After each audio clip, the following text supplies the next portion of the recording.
at the University of Chile.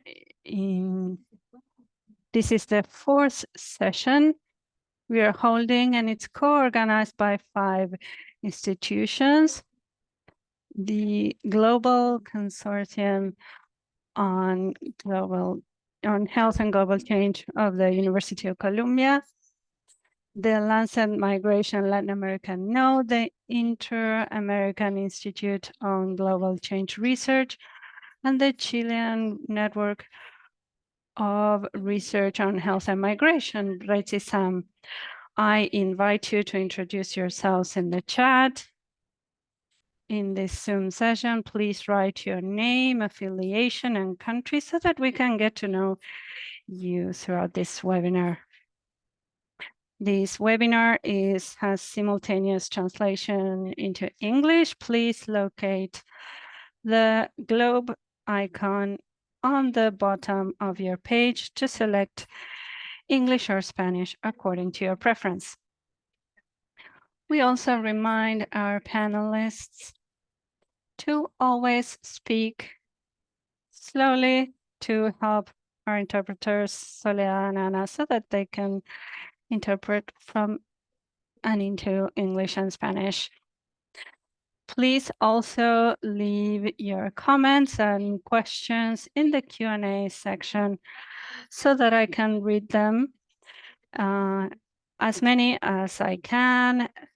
And we will also take notes of the ones we are not able to read in this session so we can reply to them later. The purpose of this session is to reflect on the complex and multi-level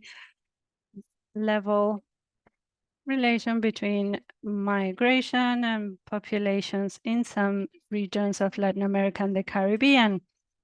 This cycle is based on brings together practitioners and community organizations from different centers and will showcase the efforts and actions displayed in different countries, showing the diversity in experiences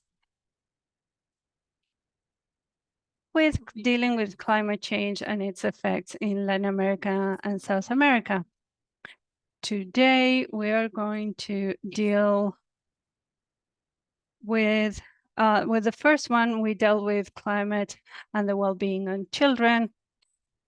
The second one, in May, we dealt with how climate change was changing women's health.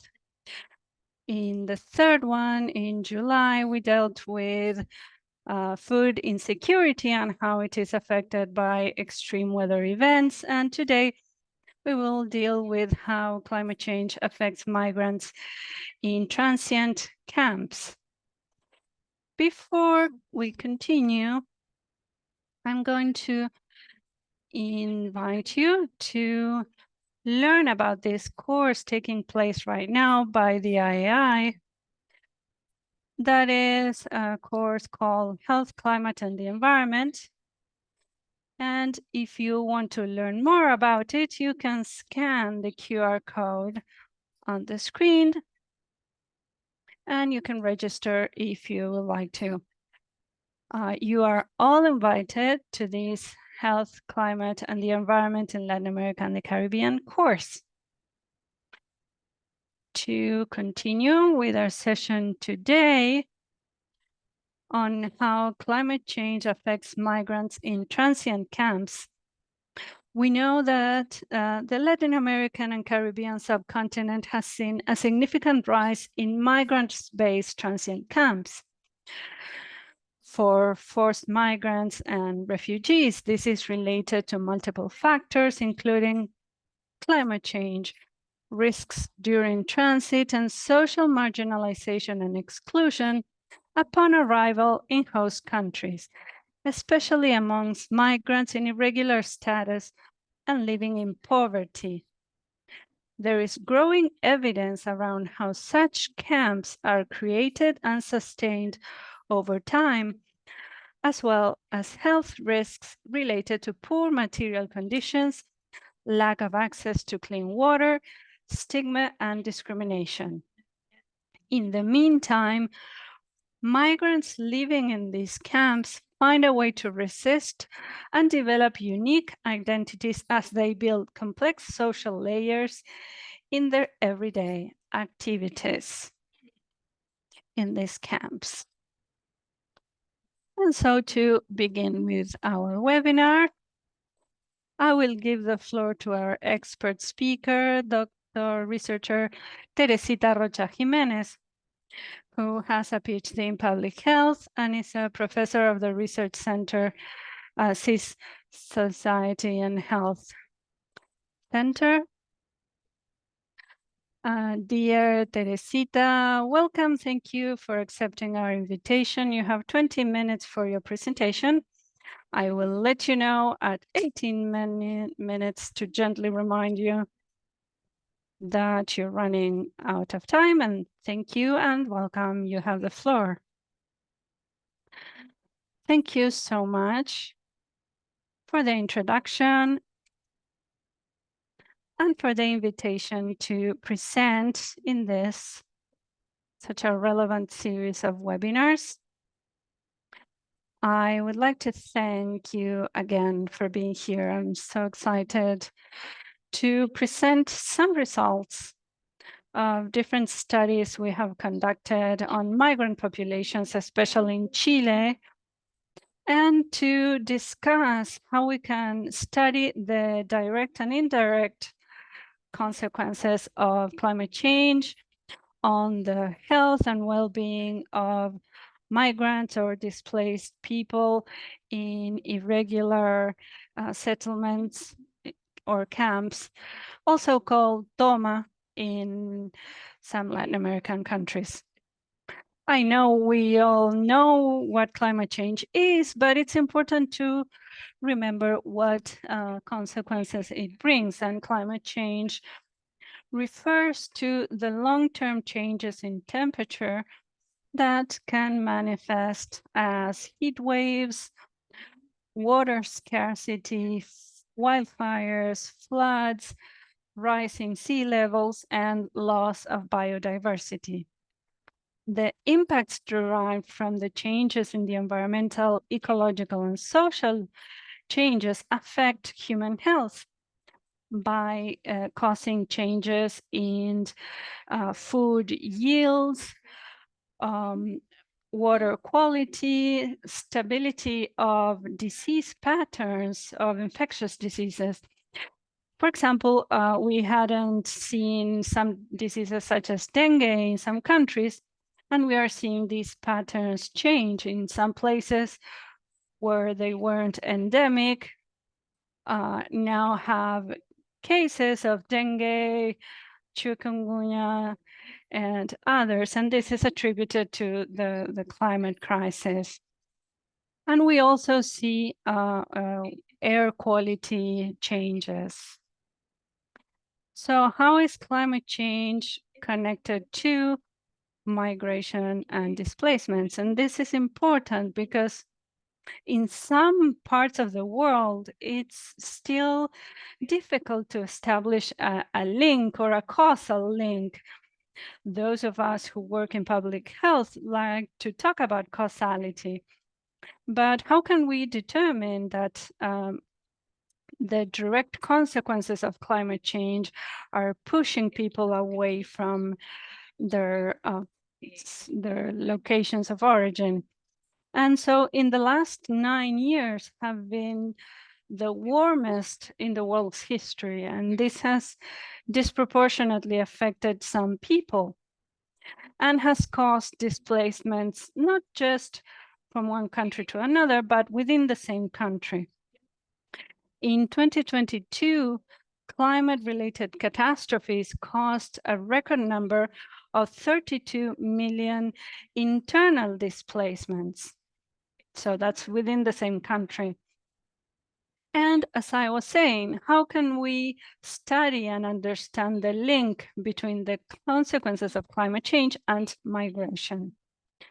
And something very important I would like to share in this presentation is how do we ask people, how do we observe as researchers, whether the causes for the displacement and their conditions have to do with climate change or with a combination of structural factors, including the climate crisis. So I wanted to share this format made by Shuttle and others, showing planet health, because we cannot study just one aspect in isolation. We need a more ecological model that shows what is happening at the planet level, what is happening with climate. And we mentioned food issues, water, extreme weather, what happens to the soil, how that is connected to people's health, and how that population has, as a last resort, displacement. And displacements can be voluntary or forced. We should also take that into account. As I mentioned, there are structural factors that we also find in places affected by climate change, such as poverty, violence, housing crisis. We're going to discuss a bit more about that in this presentation, but also conflicts, wars, for example. In Haiti, we find natural disasters, social conflict, violence that end up pushing people away from the country looking for new opportunities. And in other parts in the region, we find political crisis, for example, in Venezuela, that has had a lot of south-south migration, but also south-north migration. And this is also linked with the place people go to and the housing conditions they have there. And so I wanted to discuss more about these informal settlements. These may change from one country to another, but in general, they are the answer to the housing crisis in Latin America that is caused by displacements, but also it's a result of the housing crisis within the countries. Something worth mentioning is that, for example, this one is in Chile, and we also have Chileans, local people living here, aside from migrants. So that is interesting because it's a phenomenon that affects migrants, of course, more strongly, but it also affects the local population. And of course, let's remember that the consequences of COVID, such as unemployment, an increase in informal employment, the inability to pay rent, also made these kinds of settlements grow. And as I mentioned, the crisis in Venezuela causes movements from Venezuela to Peru or to Colombia. And so there's a need to supply housing. As you can see, this picture is from a camp where I worked in the last 5 years. People are illegally hooked on the electricity wires. They have some informal access to sewage. They use water from parks or some public spaces, and it's not safe water necessarily because we don't know where it comes from. And so before I continue, it's important to know what an informal settlement is and what it involves for the people that live there.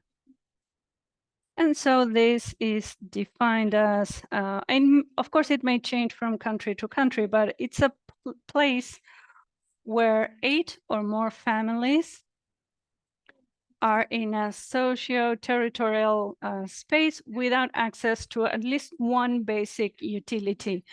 So either drinking water or electrical power. It can be a private property that was taken or public land. And it's a result of the housing issues. In the one that we have worked the most has around 20,000 families living there. So it's around 5 people in each house. So it's a really large number of people, children, teenagers, adults with unfulfilled basic needs that are living in these irregular conditions. And so to go further into the case in Chile, which is the one I am most familiar with, there's a huge need for housing in Chile. There are more than 113,000 families living in camps, in around 1,300 camps. So that is about 2% of the population. And 35 of the population that lives in camps are international migrants. So it's people that also some had other housing, and then they moved to the camps. So this might be strange. You may think that most of the people that live in these irregular settlements are migrants, but actually the local population also has a need for housing that is appropriate according to the income that they have. So this is why the local population is also in these spaces. Here, this chart shows where the largest migrant populations are in Chile. It's in the north. We have in Antofagasta, near the Atacama Desert, in the border with Bolivia, the capital in Santiago, and also in the south, which is strange because it's very cold. It's the south of the world. But there's also a huge need for labor. So migrants migrate to the south of Chile to be able to get jobs. And so it's important to connect this, the connection between climate, the climate crisis, and also the extreme weather conditions we have in Chile. We have the Atacama Desert on one side, very short supply of water. And then in the south, we have extreme weather, extreme cold weather, water, snow, and migrants living in camps. And so something that we have tried to look at in this research project is how the direct and indirect consequences of climate change affect the daily lives of people who live here. Because even if we don't know whether they arrived at these camps because of the climate conditions in the countries of origin, we can see that some conditions in these camps that reflect climate changes. This picture is a Haitian family who are sometimes able to find the vegetables that they used to eat in their country so that they can cook their regular foods. And this is from a higher place at the camp where we work. And people who live there weren't just displaced because of the climate crisis, such as the earthquake in Haiti, but also droughts in some areas in Peru and Central America. This has been widely studied, how people who used to fish had to move out of their communities, and also how to associate and replicate what violence plus drought forces people to leave their countries. In addition to the reasons why they've left their home community, at these settlements, at these camps, they might experience lack of water. The heat is even more extreme. If you look at the pictures, there's no pavement, it's all dirt. So the heat feels more severe. Cold weather feels more severe. When it rains, the houses might get flooded. So it's hotter, floods. We were recently hit by strong winds, and many of the houses were flooded.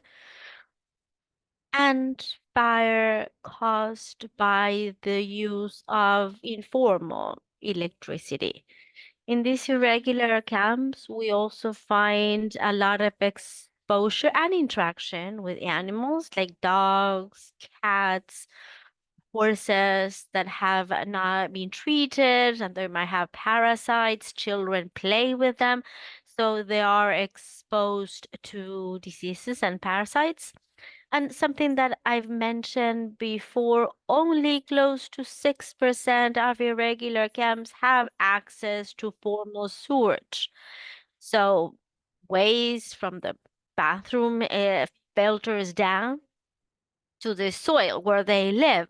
They have systems to clean the pits, but we don't know up to what extent the waste is actually filtered down or people are actually directly exposed to all the waste.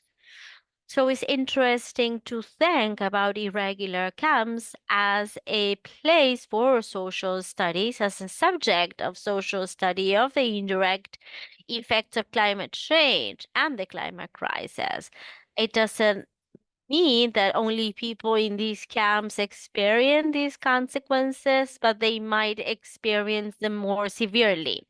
That's why we need to understand what happens, what is the community doing, and how we can prevent or understand the health consequences to people who live in these camps.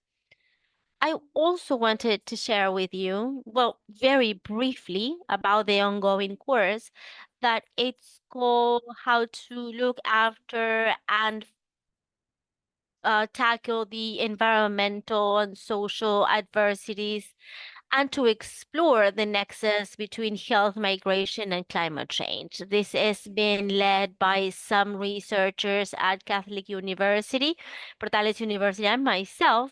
And what we want to do is want to explore or understand how the community tackles or addresses the social environmental challenges at these camps. In order to carry out a study of this nature, we need to build trust with the community. We've been working at this camp with about 5 years with the Haitian community, and we've expanded to now working with other communities from other nationalities, Peru, Colombia, Bolivia, Chile, Ecuador as well.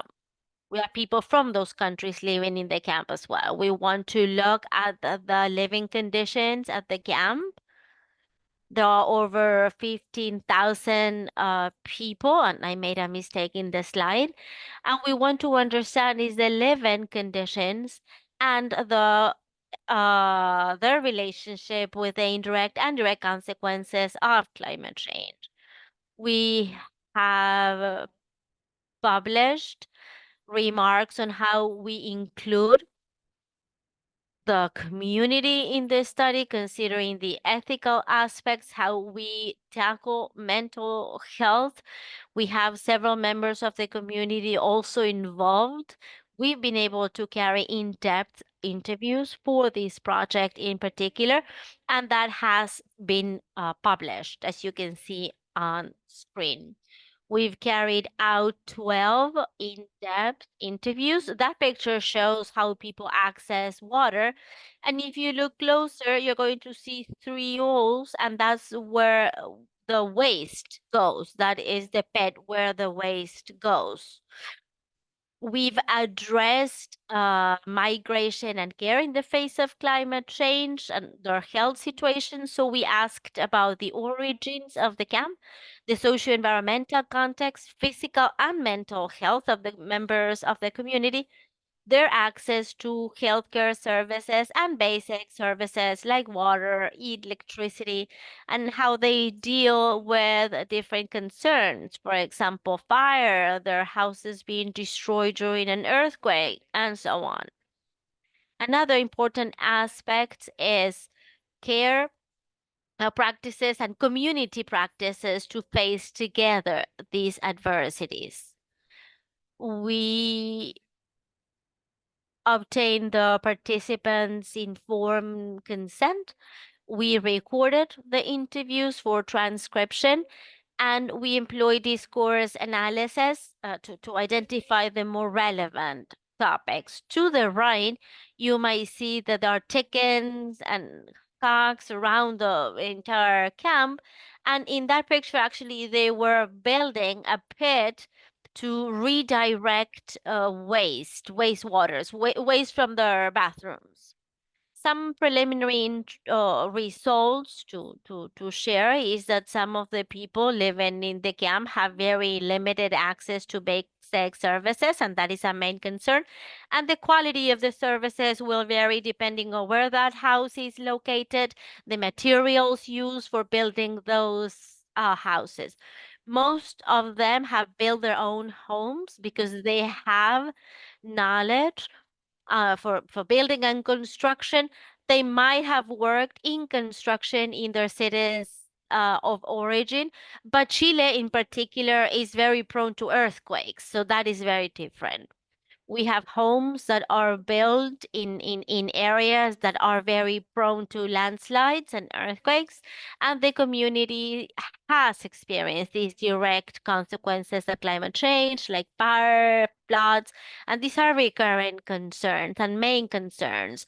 All of the interviewees reported being worried about having high quality homes that will sustain a natural disaster of this nature if it ever were to happen.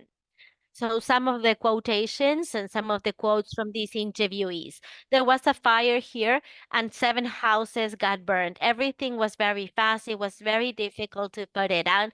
In the end, we have to be a family who support each other and we cannot discriminate. Something that we've observed is since we have different groups of migrants in one single location, there might be tension, but when it comes to natural disasters and crises, they come together and support one another. The community has dealt with several problems in terms of garbage and contamination in the camp. This has led to tension with neighbors, but also drawn public attention, including security issues. So there's been collaboration, support to prevent these problems and to prevent conflict with the state and neighbors. Another situation is that we've spoken to the municipality, to the government. They just said, well, this is not our problem. You'll see what you can do. So we came together and we collected all the garbage. It had been accumulating for about a week at that point. So to start wrapping up, so despite the fact that there is community organization, there are tensions over basic services like water. The water pipeline can be a problem. Some people take advantage of this and hold the control of water resources. So some final reflections, as I said before, is that there are exacerbated effects of global change that are particularly affecting those most vulnerable populations in those living conditions in camps and informal settlements. There is community organization to confront indirect and direct consequences of climate change and the precariousness of the life in this camp. There are consequences of for example, scarcity of these basic elements. We will continue to study trying to prevent these issues and especially focus on the most vulnerable populations like migrants, children, living in these conditions. Once again, I want to, well, thank you for the invitation. I want to thank the funders, the donors, and everyone who participated in the project. Thank you, dear Teresita, for such a clear presentation and such a clear explanation of the multiple challenges that this topic poses, and it's a reality in our region. I will start with the comments. We'll welcome three experts. Ana Belusi is the first to comment on Teresita's presentation. She's a communicator from Buenos Aires, Argentina. She works in non-governmental organizations in the intersection between climate change and health. She's worked previously in scientific research organisms and the media. Her academic interest is language analysis and narrative use in the media to describe migration and displacement due to climate reasons. Anna, it is our pleasure to welcome you today. Thank you so much for the time, for the your involvement here today, and you have the floor. Thank you so much. Thank you for inviting me. Thank you, Teresita, for such a great presentation. Well, as Baltica just said, I work in communication. I've been a journalist, and the comment my comment in this case is about how the media would cover this, how journalists would cover this subject matter.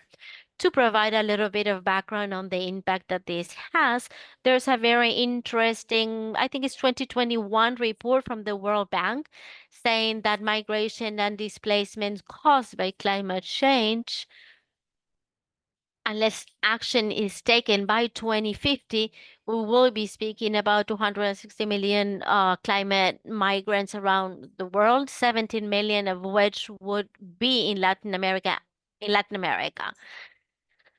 So I focus on the narratives and the information frameworks used to cover these topics and how we tell the stories of those that are involved or those who are part of these events. An interesting question would be why? Why is it important? Why are we interested in how this is covered? Coverage and communication in topics like the ones that Cerecita mentioned. And I will quote a paper from Trumbo 1996, where they state that it's particularly important to understand the representation in the media of the people who have been displaced due to climate reasons, as the objective of the media is, in general, to define problems, diagnose causes, make judgment, and suggest solution. There are different information frameworks that are used to describe the problem or the situation of migrants or people who have been displaced for these reasons.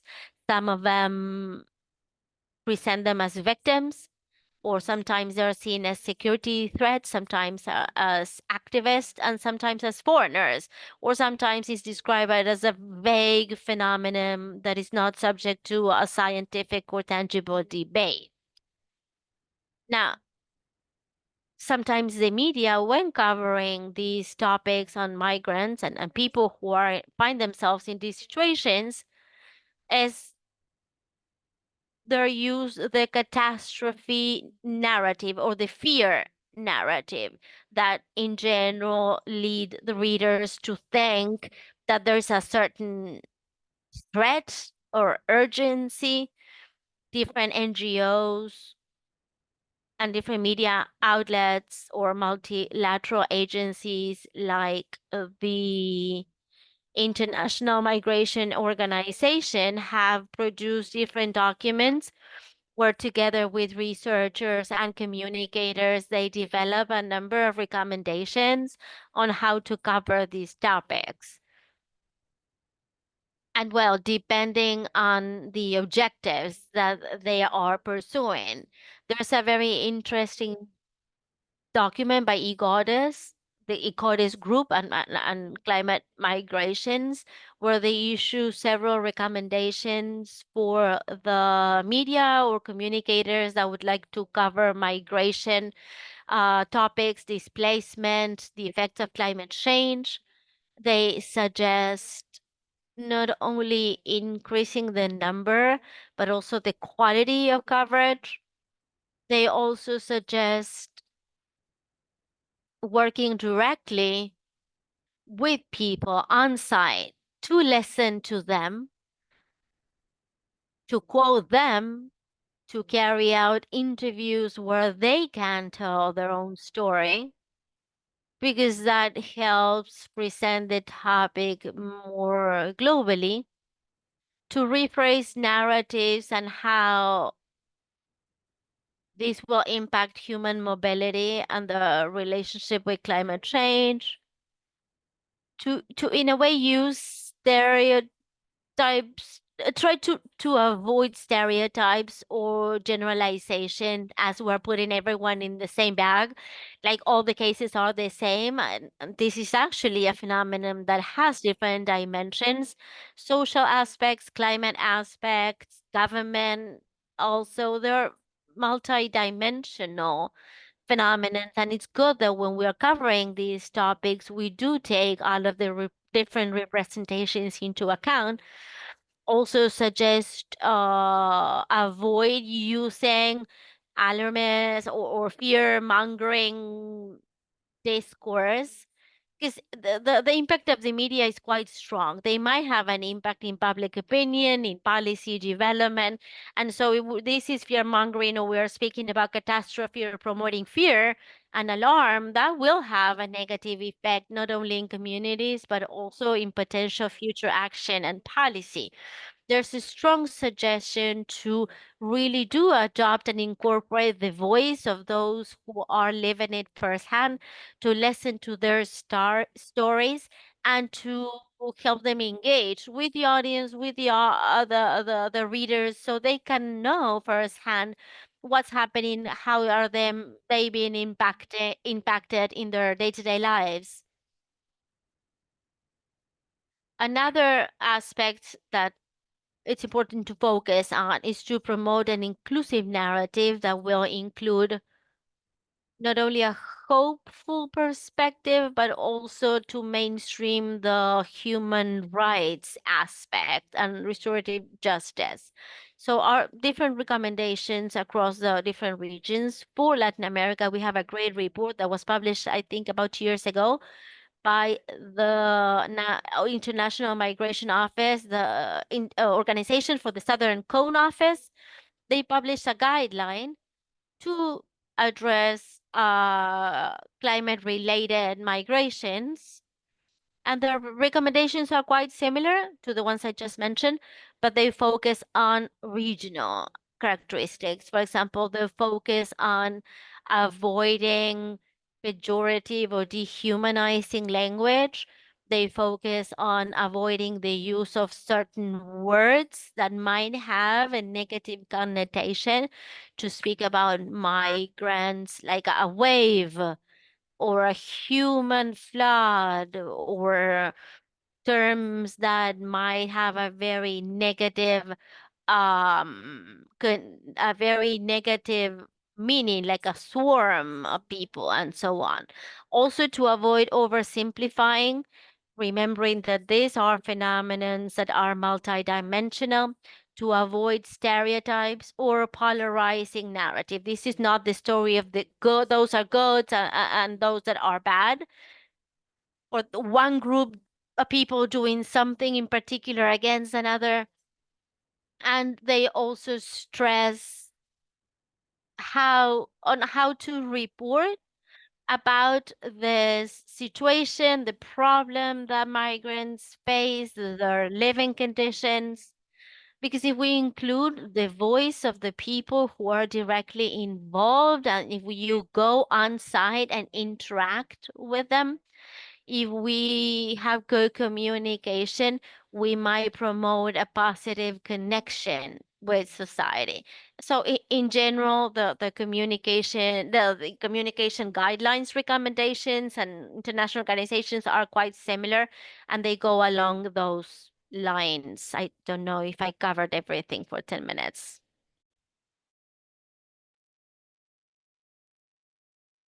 Thank you so much, Diarana. You're just perfectly according to time, and very well presented regional and global view with information and positions from organizations, migrants organizations, but also with this interesting perspective on the way we speak, not just in the media ourselves, the way we discuss migration with the risk of creating a stigma around it. So thank you so much for your reflections and comments.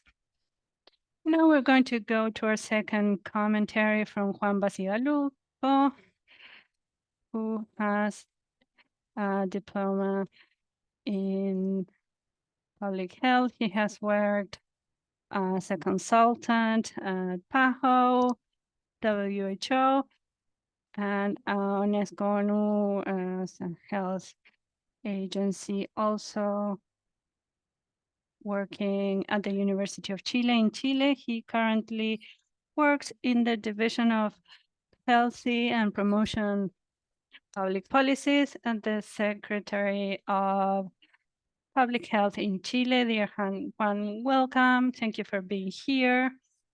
And we continue with this 10-minute commentary, and you have the floor. Thank you so much, Baltica and colleagues. I apologize in advance if there's an alarm sounding in the background. There was an emergency situation and they have evacuated the building. I'm fine, don't worry. Just wanted to put that into context. And thank you both for your presentation and comment, presenting the effects of climate change on migrations.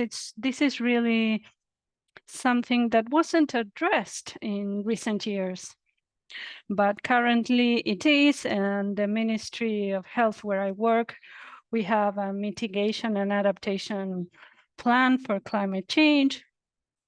And several ministries, different ministries in Chile have had to propose measures. And as a Ministry of Public Health, we are doing our part.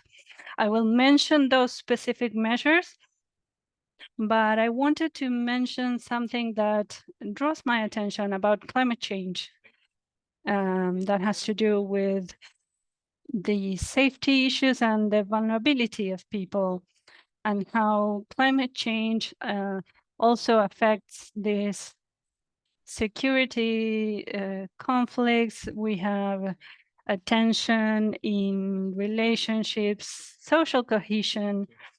We are degrading the environment, and there's a risk of social violence. For example, in places where there is mining, and for example, people are affected because there's a scarcity of water, but the water is available for the mining industry, for example. And so there's tension there. And so this affects the ability to adapt or to mitigate what the effects on the environment. And in the middle of this, we have people who are vulnerable, who are in a process of resilience. And so how do we address this? In the health sector, we think that irregular migrations should not be an obstacle to access to health.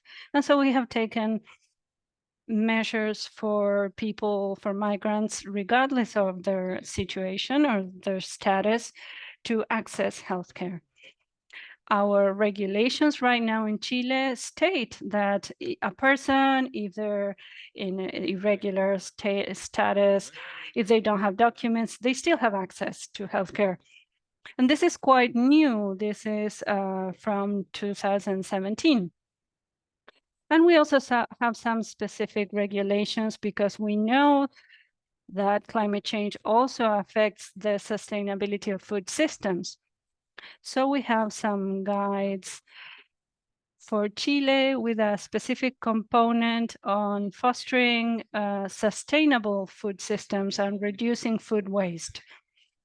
So as a ministry, we also inform the population on how we should consume food, how we can improve the relationship with the environment. But we also need to take into account the actual situation of people. If we recommend using safe water, people are living in camps, and do they really have access to safe water? So, and then these adaptation and mitigation measures come into play. So it's not enough for the healthcare sector to address this. We also need the other ministries.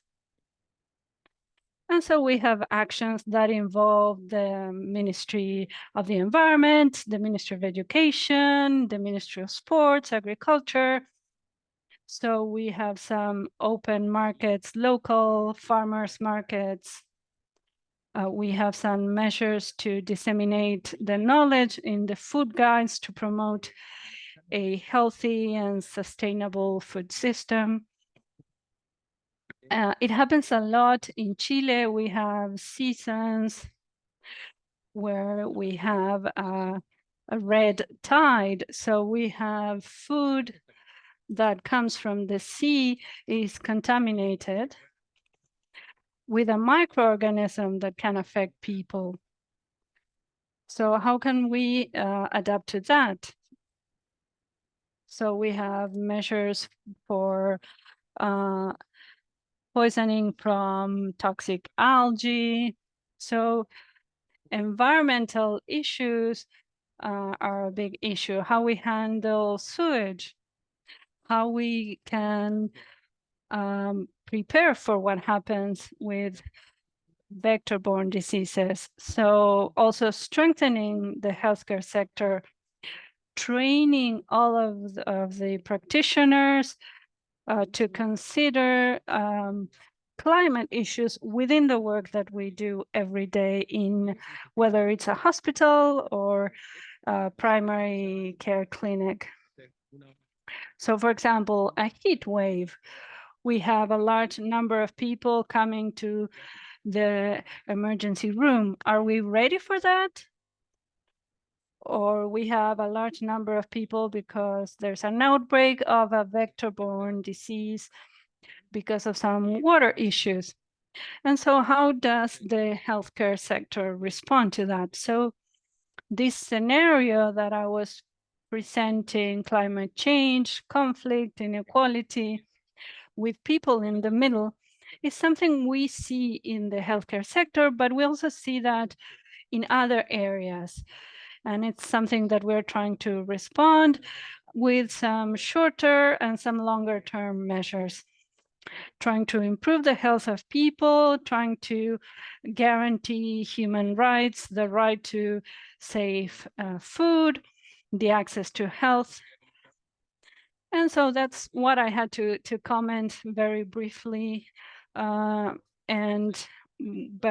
I'm open to questions if you have any. Thank you, Juan, so much. Thank you for sticking to the time as well. And it's also very interesting that you mentioned food, nutrition, with the One Health perspective. It's really interesting. I think the perspective and the importance of these webinars is that they make us realize how connected we are to everything that is living in nature. And now we go to our third and last commenter, my dear colleague, Carolina Batista, a surgeon, is a recognized global health leader and equity advocate with over 2 decades of experience addressing infectious diseases and health challenges in conflict zones, among refugees and in humanitarian contexts across Africa, Latin America, and Asia. She is head of global health at Baraka Impact Finance, a board member of several leading global health organizations, and serves on the Lancet Migration Latin America board. Dear Carolina, thank you. You have the floor. Thank you so much. Baltica, thank you everyone for being. I'll switch to English. I think it will be better because I'm just more used to saying these things in English, and I'm very happy to join you today. This is such an important topic to be speaking, and I have a hard job now to speak after these three amazing panelists, starting with Teresita with her presentation, and then Ana and Juan. But I think what's really standing out from all of this conversation is that migration is not an isolated fact. It is a complex interplay of hardship, of hope, but it's really driven by a multitude of factors, including political instability, as we've seen, social inequalities, economic difficulties and challenges. But of course, all of this is compounded by the environmental changes and challenges that have been triggered by the climate crisis we're all experiencing. Latin America and the Caribbean, we know it faces very difficult challenges in terms of public health, access to care, access to health, social economic issues, and huge inequalities. Latin America still persists as one of the main unequal regions of the world. And of course, it's also compounded by the fact that it's a region that's extremely vulnerable to the impacts of climate change. As we oftentimes hear, climate change affects it all, but we know that some people are more prone to carrying the burden of it. And that includes, of course, the poor and the most vulnerable around the world, but especially in Latin America, where we see a division, very clear division between the haves and have-nots. Of course, as we've seen in Teresita's presentation, and then the comments by Ana and Juan, millions of people are displaced in Latin America, and environmental events and either slow onset events, but also sudden, like hurricanes and floods, have been one more additional push factor, making people go out of their homes and choosing to migrate, oftentimes because they have no other choice, and really exacerbates existing humanitarian challenges in that. And in the region, we can note that frequent droughts, as Baltica has said before, extreme heat waves, increased precipitation, the number of, I'm from Brazil, and we hear oftentimes what happened this year in Brazil, for example, in the south of the country, there was one of the largest floods, leading, of course, to extreme challenging situations in terms of access to health, but also the issues that Teresita very well described in her presentation, the transient camps that really compound challenges for people living in those bad conditions with very little sanitation, access to water, and of course,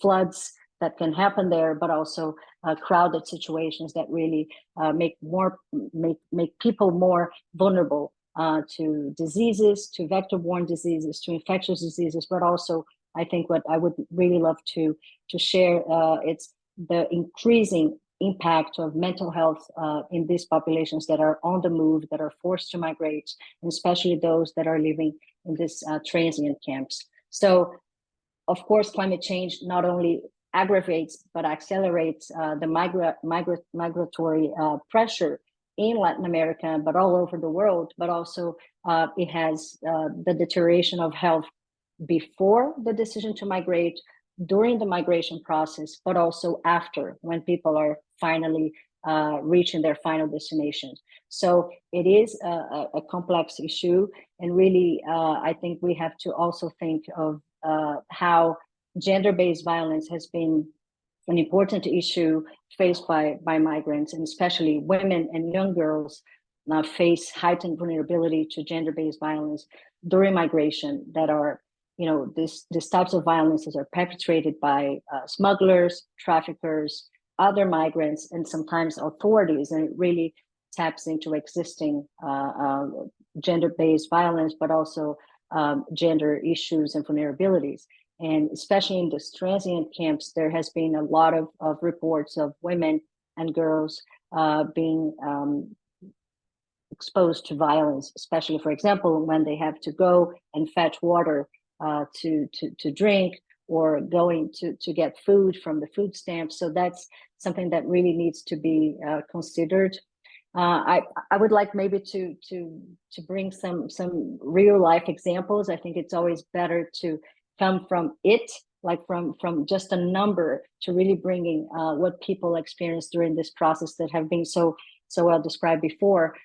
There was a recent report in 2020 that examined human mobility, climate change, and health by McMichael, and he illustrated very well how climate-related events contribute to increase in malnutrition, respiratory and cardiovascular diseases, vector-borne and waterborne diseases, and other types of infectious diseases that have really been heightened also by heat-related illnesses and poor access to water. And of course, not to mention the severe impact on mental health in these populations. Of course, the accumulation and the overlap of health hazards encountered along the migratory journeys, as I said before, from the moment that a population decides to migrate throughout the process is really, I think, very a situation that really encompasses these challenges are people who have left Venezuela, for example, who along their journey throughout the Andean countries, oftentimes by foot, these migrants have experienced increased risk and exposure to vector-borne diseases due to contaminated water during the floods, but also because of water scarcity. And then, of course, they're more exposed to diseases like hepatitis A, dengue, leishmaniasis, and others. Another example that I think exemplifies these challenges is the fact that the Darien Gap, which is this deep jungle in between Colombia and Panama, and that's almost like a rite of passage in a negative way to people coming from Central to North America. And it really, I think, provides a stark illustration of how climate change exacerbates the physical and mental health risks faced by these migrants. And recent reports indicate a notable rise in the number of severe respiratory and diarrhea diseases and other vector-borne diseases because of increased precipitation, water scarcity, and lack of sanitation, not to mention floods, mudslides that really expose people to extreme health events. And then, of course, I'm speaking from the U.S. and I hear that frequently here, and how the desert also through New Mexico and parts of Texas of those who are coming to this country this journey has become even more dangerous and deadly in the last years. I just recently, there was a report that between 2022 and 2023, almost half of the migrant death toll in this region, almost half of the migrants who have lost their lives in crossing this desert, the death has been because of the extreme heat. And this, of course, is expected to increase due to the climate crisis and the increase in temperatures that we all feeling. And as I said before, some are feeling it more than others. And that include, of course, the most vulnerable and those who are on the journey to migrate. To conclude, I think it's pretty clear that we have to think of migration and the interconnection between climate change and migration from a climate justice and health equity lenses. And I think that really emphasizes the need for equitable policies that address the disproportionate impact of climate change on already marginalized groups in Latin America, for example, indigenous or Afro-descendants and other groups who live in poverty.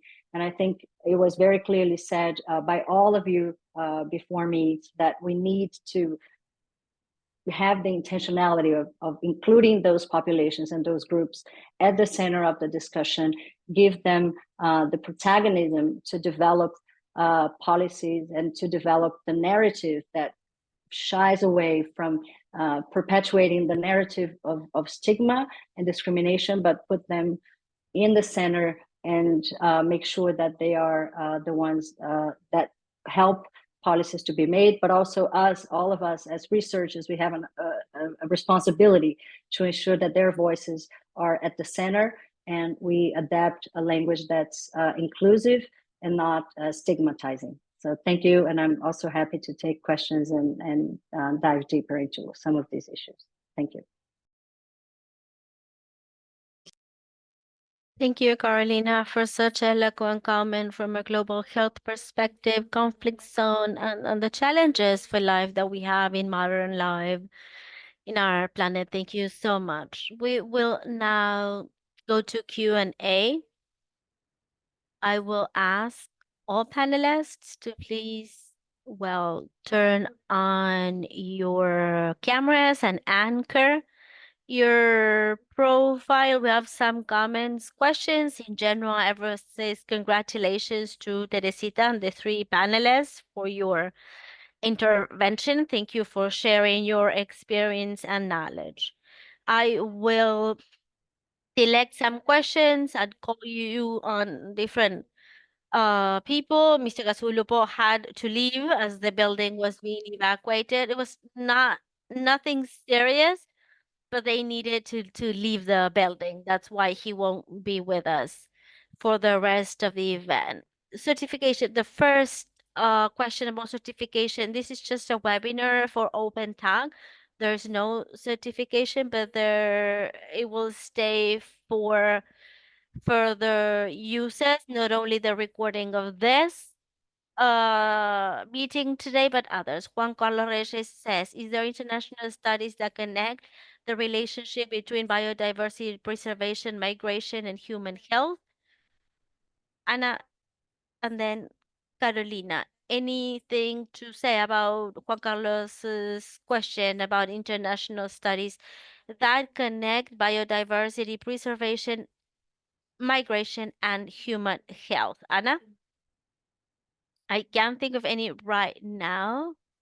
I will, maybe the latest IPCC report, there might be an impact assessment. I can't name any right now. That's the truth. Anna, if you have any websites, any links that could be useful while we continue reading the other questions, those will be welcome. Carolina, any information on this? No further comments. As Anna said, maybe the latest IPCC report provides information about the degradation of environment and the connection to migration, among other topics. Teresita, you sent a link in the chat.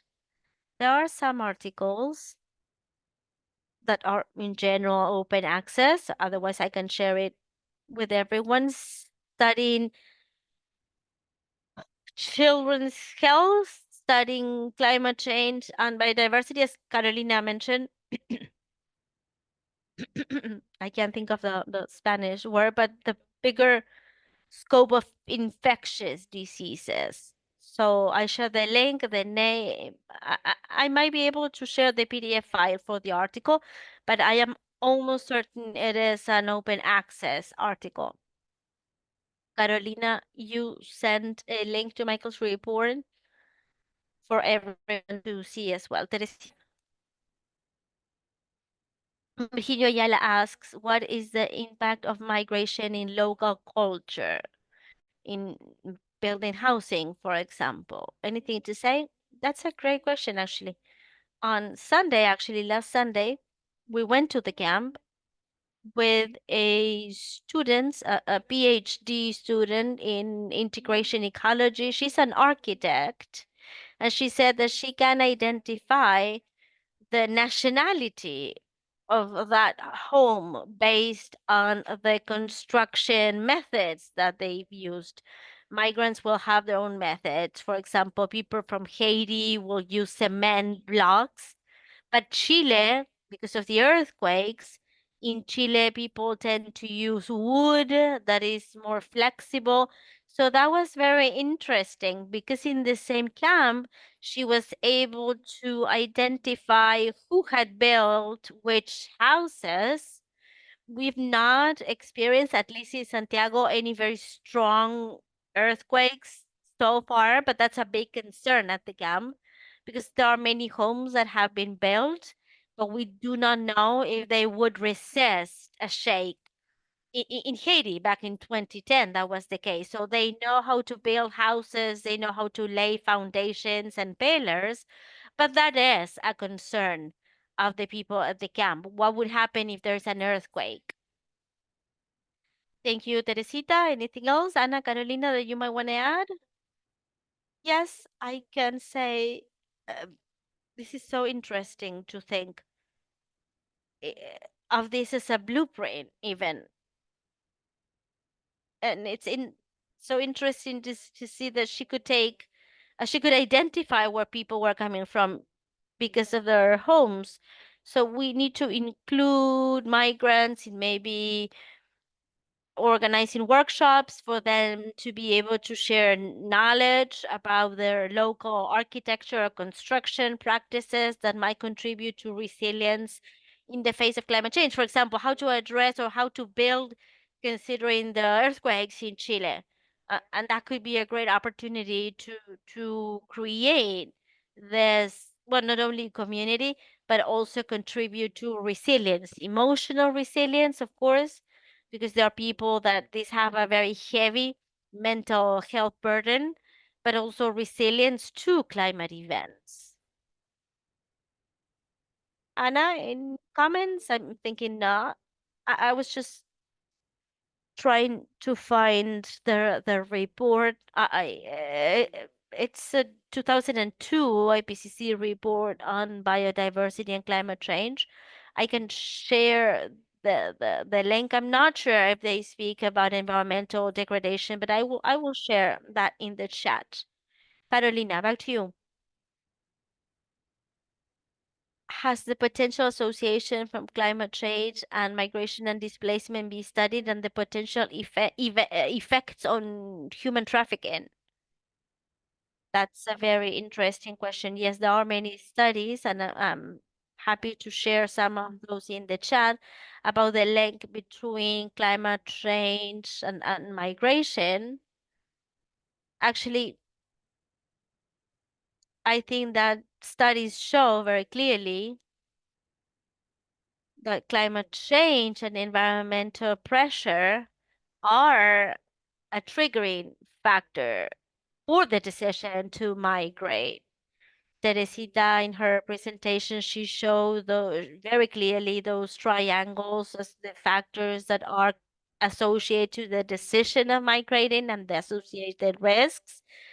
I think there is no single factor, as Anna has said in terms of the narrative, but the more frequent climate events that expose already vulnerable people, like those in the Northern Triangle in Central America, and force them to migrate, is a very clear, in El Salvador, in Nicaragua, Guatemala.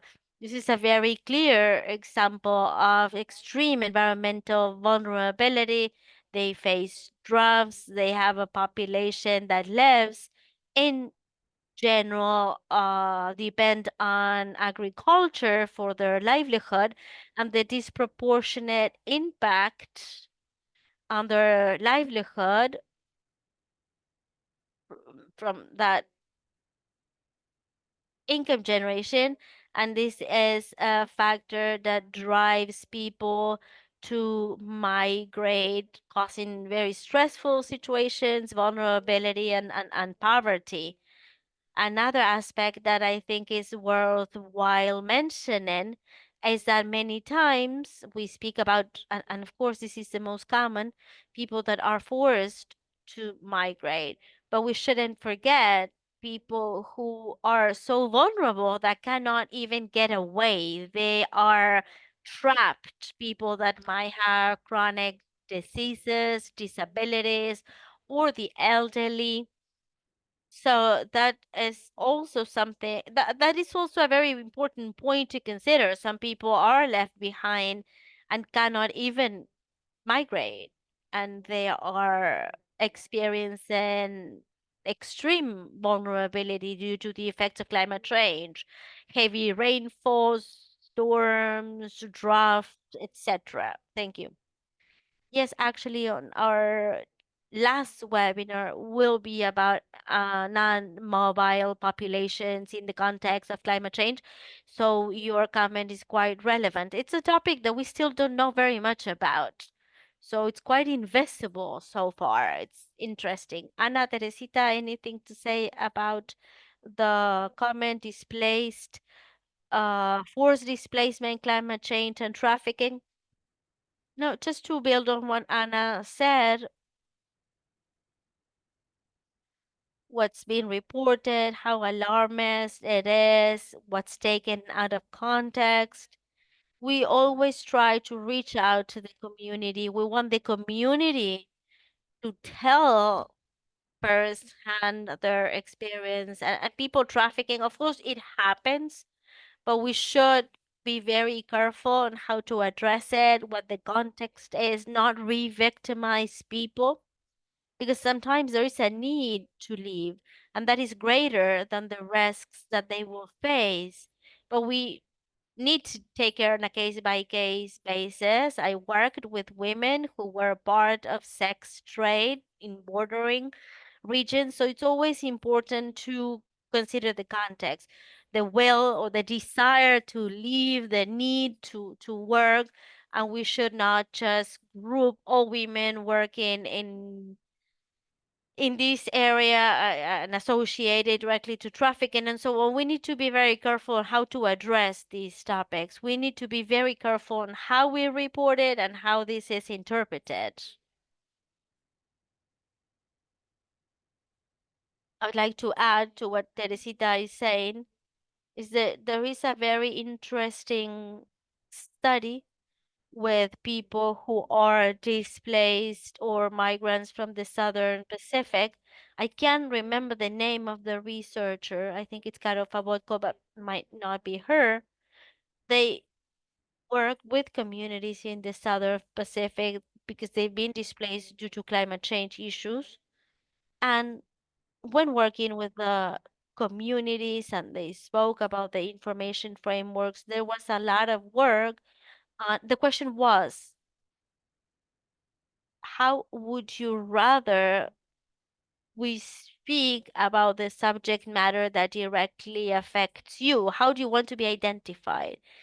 And they are victims of a situation, but they don't think that that is the most accurate way to manage that coverage. And they should be seen as subjects of change, or they are trying to change, to adapt to a new place, what are the strategies, and not necessarily to see them as victims.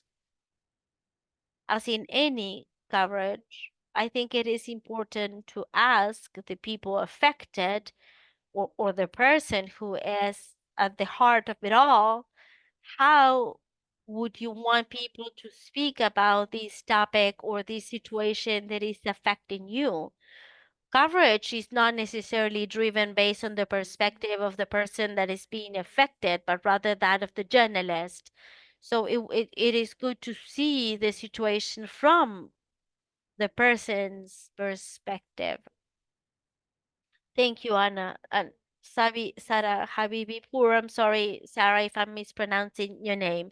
What do you think are the most efficient methods to promote conversation between migrant and host communities about shared concerns and responsibilities in terms of public health? Sarah is joining us from LA. Thank you, Sarah, for your question. That is a great question. It's not really my area of expertise, but I have done interviews in Argentina with different associations of migrants that were already settled, and they would act as a link or nexus between those that had already been settled and those that newly arrived. What we heard is many times people, when they first arrive, they are missing that sort of community support or information firsthand about what is the best way of doing things or how to adapt to the new place and start interacting. So these associations, that in many cases they're not even civil associations, but are small groups of people. But she mentioned that those groups are very important for those that newly arrived and that they come to a new country for different reasons. climate-based migration or even forced displacements. Maybe I shouldn't, but let me share with you an experience that we have in Chile about interventions in primary care and extra community spaces where we deliver information and education to migrants, particularly those that are extremely vulnerable in socioeconomic or political risk and are at risk. We've done it both in person. We are now doing these workshops online. We provide very general information as what to do when arriving in the country. So we not only provide this information online, but we also provide this information in person and in paper, because it is important to, once you first arrive in a country, you're very stressed out, you're very concerned, you have many preoccupations. So we provide very simple information, like this is the line, this is the phone number that you need, this is the email address that you need, these are the focal points. If you want more information, you can visit such and such site. Information on education, housing, employment, health as the baseline.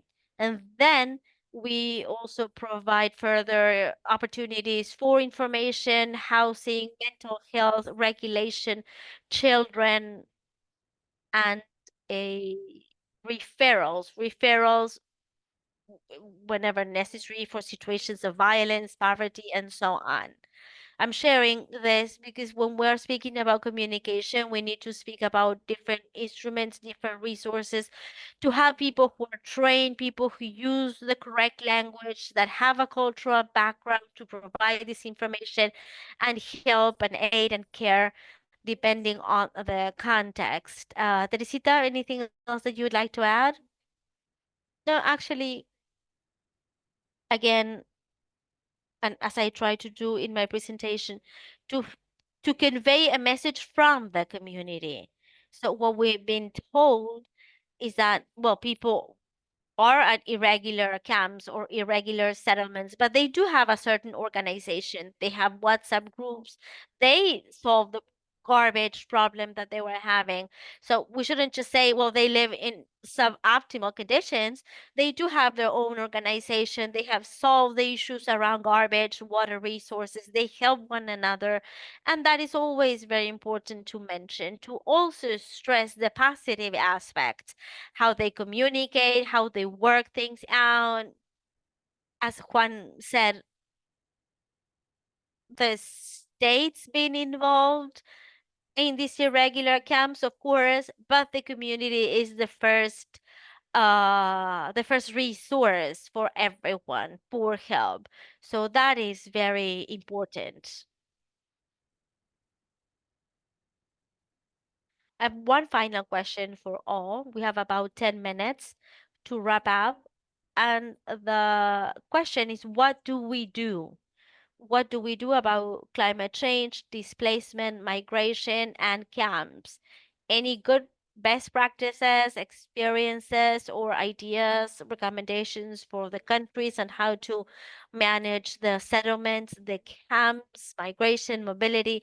How about health and healthcare for these communities, for public health, for the population in general? Gender issues. Carolina did mention this. Carolina, let me start with you. What can we do? What is there a roadmap?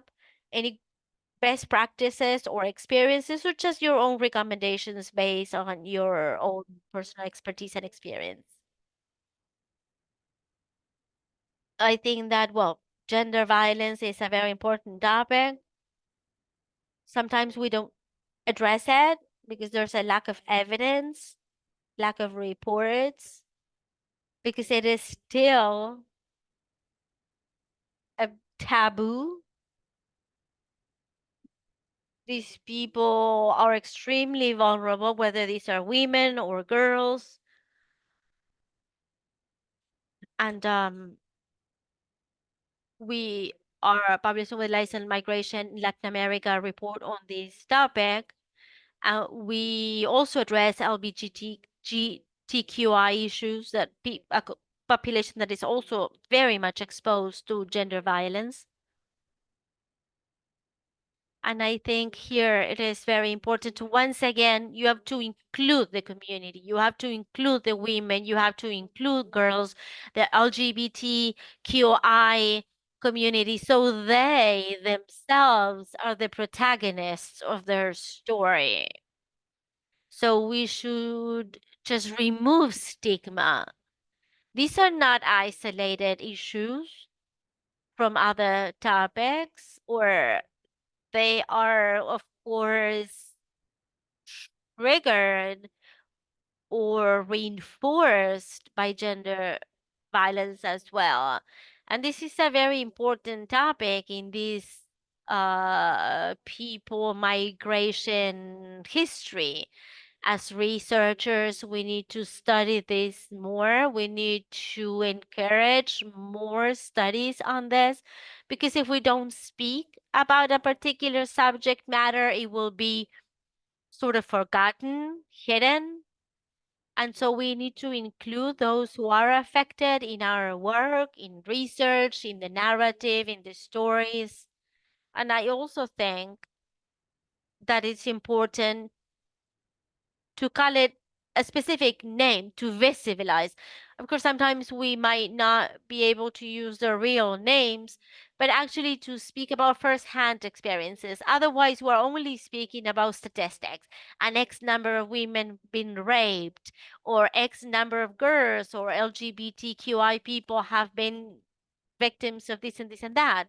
But then when we tell first-hand stories, and I'm a big fan of telling stories.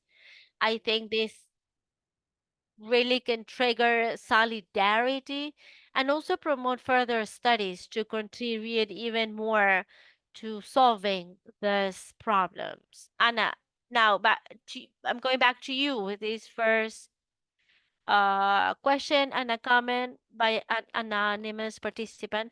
How can we involve politicians? How What can we do for decision makers to be involved and this information to reach them? So I will start by your last question, and then I will build on what Carolina said.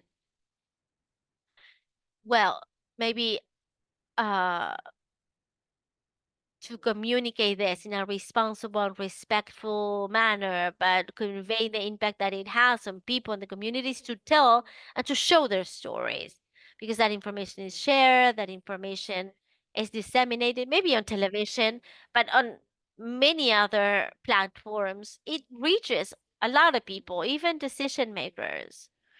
If you can have a name and a face to a story, to a situation, when one is able to see that we're not only speaking about numbers or statistics, but rather people, I would think that that can lead to change, and that could promote a more endearing sort of perspective, or less cold, I would say. And maybe this comment is affected by my own personal training and education, but well, and so how do we tell the stories? That is very important. It's not the same if we're telling a story where I'm presenting numbers, statistics, hardcore facts, and people that go from X, Y, and Z, but rather I speak about a particular cases, how their lives are affected, why they left their home country, what's the future, what the future holds for them. I think those aspects are very important when discussing these topics. Otherwise, it's quite hard for people to put themselves on on migrants' shoes, because they cannot feel that connect. They cannot relate to them. Thank you. Well, before the question about the politicians, I was going to say that irregular settlements have to be depoliticized. in Chile at least, we always read headlines about these places being lawless places and that people do whatever they want. But going back to what Carolina and Anna said, we need to show that people are organized, that they sort out their own needs and problems. In the camp where I work, leaders are all women. The leaders articulate the needs and they reach out directly to the municipality. So what do we do? I would say to regularize the places that are already there, that already exist. I know it's hard because of the nature of the land. Many times this is private land, but we already have 15,000 families there. They are organized. And I know that it might sound oversimplistic and politicians might think it's impossible, but we should look at the needs that have already been covered. We should look at what's already there and just try to provide what the people need so they don't have to leave that place. There's already a certain community organization, there are health needs, pollution, and many of these obstacles that have already been overcome. And one final example is that people built their homes a little smaller so the fire trucks would have more room to come in the community. So in case, because that place might become in the future a formal settlement or a more formal camp.